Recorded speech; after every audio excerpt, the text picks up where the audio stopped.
Hello friends and welcome to a better life. तो आज की वीडियो के अंदर हम डिस्कस करने वाले हैं इंग्रेडिएंट्स।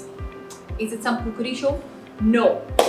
सो इस वीडियो के अंदर हम डिस्कस करने वाले हैं कुछ ऐसे इंग्रेडिएंट्स जिन्हें अगर आप डालें तो निकल के आता है सक्सेसफुल इंसान। मतलब आप किसी भी फील्ड के अंदर अगर सक्सेसफुल बनना चाहते हैं, बी इट सक्सेसफुल स्टूडेंट्स, मतलब आप मार्क्स अच्छे लाना चाहते हैं, successful teacher, successful doctor, engineer, anything, जो भी आप करना चाहते हैं लाइफ में, आप चाहते हैं कि आप उसमें सक्सेसफुल बने, तो इन सब चीज़ों को आपको अप्लाई करना बहुत बहुत इम्पोर्टेंट है अपनी लाइफ के अंदर। So all the successful people swear by these qualities. So what are we waiting for? Let's begin with the video. And also don't forget to show us your love by liking and commenting below, and also telling us if you like our work or not. Please do that. It means a lot to us. So let's begin with the video.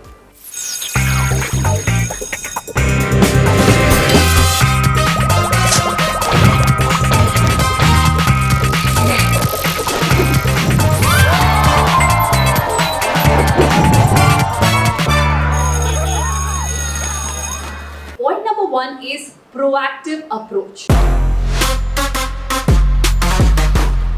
तो इसको समझने के लिए पहले हम समझते हैं कि रिएक्टिव लोग कौन से होते हैं। आइए समझते हैं। तो अगर आप ये जानना चाहते हैं कि आप रिएक्टिव हैं या प्रोएक्टिव हैं, तो पहले मैं आपको बताने वाली हूँ रिएक्टिव लोगों के कुछ सिंपल कैरेक्टरिस्टिक्स।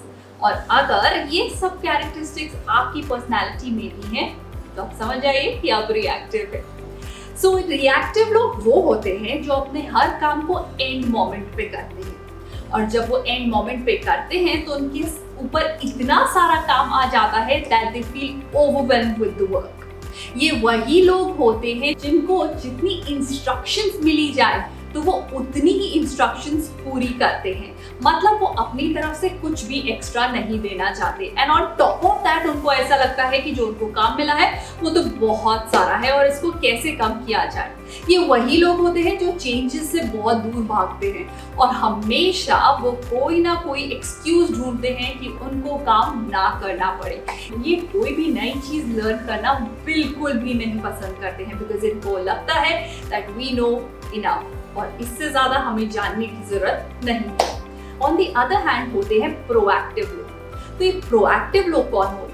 ये प्रोएक्टिव पीपल वो होते हैं जो हमेशा नई नई चीजें सीखना चाहते हैं, जो कोई भी टास्क को पहले से ही फोर्सी करके और उस पर काम करना स्टार्ट कर देते हैं। मतलब अगर ये लोग बाहर जा रहे हैं तो ये पहले वेदर रिपोर्ट देखेंगे, और अगर उनको लगता है कि बारिश आने वाली है तो they will make sure that they will carry an umbrella with them. मतलब ऐसे लोग जो हमेशा प्रिपेयर रहते हैं वर्स्ट चीज के लिए। ये वो लोग होते हैं जिन्हें चेंजेस बहुत ज्यादा पसंद होते हैं, क्योंकि इनको लगता है कि चेंजेस अगर लाइफ में आएंगे तो ये और ज्यादा डेवलप कर पाएंगे। सो इन शॉर्ट ये वो लोग होते हैं जो प्लान करके चलते हैं लाइफ में, और यही वो लोग होते हैं जिनको प्रमोशंस मिलते हैं और जो हायर लेवल्स पे होते हैं किसी भी कंपनी में। सो if I talk about proactive people, so there will be people like Steve Jobs, like Sachin Tendulkar, like Will Smith. ऐसे बहुत सारे लोग हैं जो अपनी फील्ड्स में सक्सेसफुल रहे हैं। They are very very proactive in their nature. तो अब इसके अंदर आप स्टूडेंट्स के लिए क्या टेक अवे है? अगर आप हैं क्लास 6 से लेके क्लास 10 के बीच में एंड आप आगे क्या करना चाहते हैं उसके बारे में you have made up your mind, and for example आपको IIT JEE और नीट या ओलंपियाड के लिए प्रिपेयर करना है 11th से। So I would suggest that you take a proactive approach. And what would be that approach? That means कि आपको क्लास 11 तक वेट नहीं करना चाहिए to start your preparation. You know why? क्योंकि जब आप क्लास 11th में जाएंगे तब उस टाइम पे आपके पास टाइम बहुत कम होगा, कंपटीशन बहुत इंटेंस होगा। So as a result pressure बहुत ज्यादा बिल्डअप हो जाता है। सो इतने ज्यादा प्रेशर में आप कैसे प्रैक्टिस करेंगे? So it is very very important that we take the proactive approach, मतलब कि हम अभी से पढ़ाई करना स्टार्ट कर देंगे। अगर आप 6th में है, 7th में है, 8th में है, 9th में है, आपको प्रिपरेशन करनी अभी से स्टार्ट करना बहुत बहुत इंपॉर्टेंट है। नाउ द क्वेश्चन अराइजेस कि ये हम प्रिपरेशन करें कहाँ से? So I am going to recommend you these books from Disha Publications.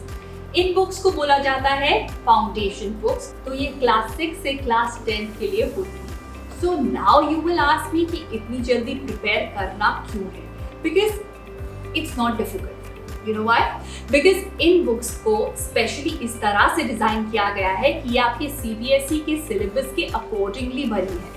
मतलब फॉर एग्जाम्पल, अगर एक टॉपिक को आप पढ़ रहे हैं अपनी NCERT की बुक से, तो पहले आप उसे NCERT की बुक से पढ़िए and then you can study from these books. तो इन बुक्स के अंदर एक लेवल इन डेप्थ में होगा जिससे आपको टॉपिक की बेटर अंडरस्टैंडिंग होगी and also you will become future ready. Now we come to our second point and that is being consistent in your efforts. अगर आपको अपना किंगडम ऑफ नॉलेज बिल्ड करना है तो वो एक दिन में नहीं बन सकता, और वो नहीं बन सकता लास्ट मोमेंट पे प्रैक्टिस करने से। मतलब आपको consistently right from the first day पूरे एफर्ट्स डालने हैं। क्या आप जानते हैं कि विल स्मिथ से एक इंटरव्यू में पूछा गया कि आपकी परफॉर्मेंस हर मूवी के अंदर इतनी अच्छी कैसे होती है? तो उनका एक ही आंसर था। उन्होंने बताया कि मेरे पेरेंट्स ने मुझे ये कभी नहीं सिखाया कि मुझे एक ही बार में पूरी दीवार तैयार करनी है। मैंने कभी नहीं सोचा पूरी दीवार के बारे में। उन्होंने मुझे यही सिखाया कि कैसे एक एक ईंट को ऐसे लगाना है कि उससे अच्छे तरीके से वो ईंट लगाई ही ना जा सके, और ऐसा उन्हें बार बार लगातार करते रहना है, और ऐसा करने पर एक दिन दीवार अपने आप तैयार हो जाएगी। मतलब अगर हम इसे स्टूडेंट लाइफ में लगाएं तो आप जब भी प्रिपरेशन करें अपनी पढ़ाई की, so don't leave it on the last day. हर रोज थोड़ा थोड़ा पढ़ते रहे, हर रोज थोड़े थोड़े एफर्ट्स करते रहें। लास्ट डे तक you will see that you will know a lot of things. So consistency is the key. Now we come to the third point and that is you are your biggest competitor. हमें ये लगता है कि हमारे biggest competitor हैं हमारे classmates, तो हम उनसे कंपटीशन करने में लग जाते हैं और उनको बेंचमार्क बना लेते हैं। But in fact you have much more potential, so why settle for less? तो हमेशा आपको कंपटीशन करना चाहिए अपने आप से कि आप कैसे कल से आज थोड़ा सा बेटर कर सकते हैं। अगर आप ऐसा करेंगे तो आप हमेशा सक्सेसफुल रहेंगे और आपके फ्रेंड्स रहेंगे, कंपेटिटर्स नहीं बनेंगे। So make sure that you compete with yourself and not with others. Now we come to the fourth point and that is mental reset. मतलब कि इम्पोर्टेंट एग्जाम, स्टडीज, इन सब में बेटर करना इट्स ऑल माइंड गेम। तो जो भी ये war है it can be won here, not in the exam hall. मतलब let me tell this to you through an example.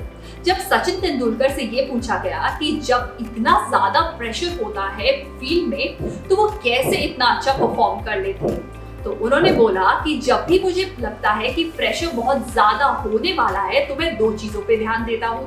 Number 1 is अपनी practice and number 2 is self discipline. तो जितना pressure बढ़ता जाता है मैं ये दोनों चीजें और बढ़ाता जाता हूँ, और इससे होता ये है कि फील्ड पे मुझे प्रेशर फील नहीं होता है। सो अगर हम इसे स्टडीज पे अप्लाई करें तो इसका मतलब ये होगा कि जब भी आपके एग्जाम्स आने वाले हों और आपको लगे कि प्रेशर बहुत ज्यादा बढ़ने वाला है, so consider practising more, number 1, and number 2 अपने आप को और भी ज्यादा डिसिप्लिन कर दे। मतलब follow a good time table and stick to it. So that's it from my side, and also if you are planning to prepare for IIT, JEE or NEET exams, try considering the foundation books by Disha Publications. मैं link description box में डाल दूंगी।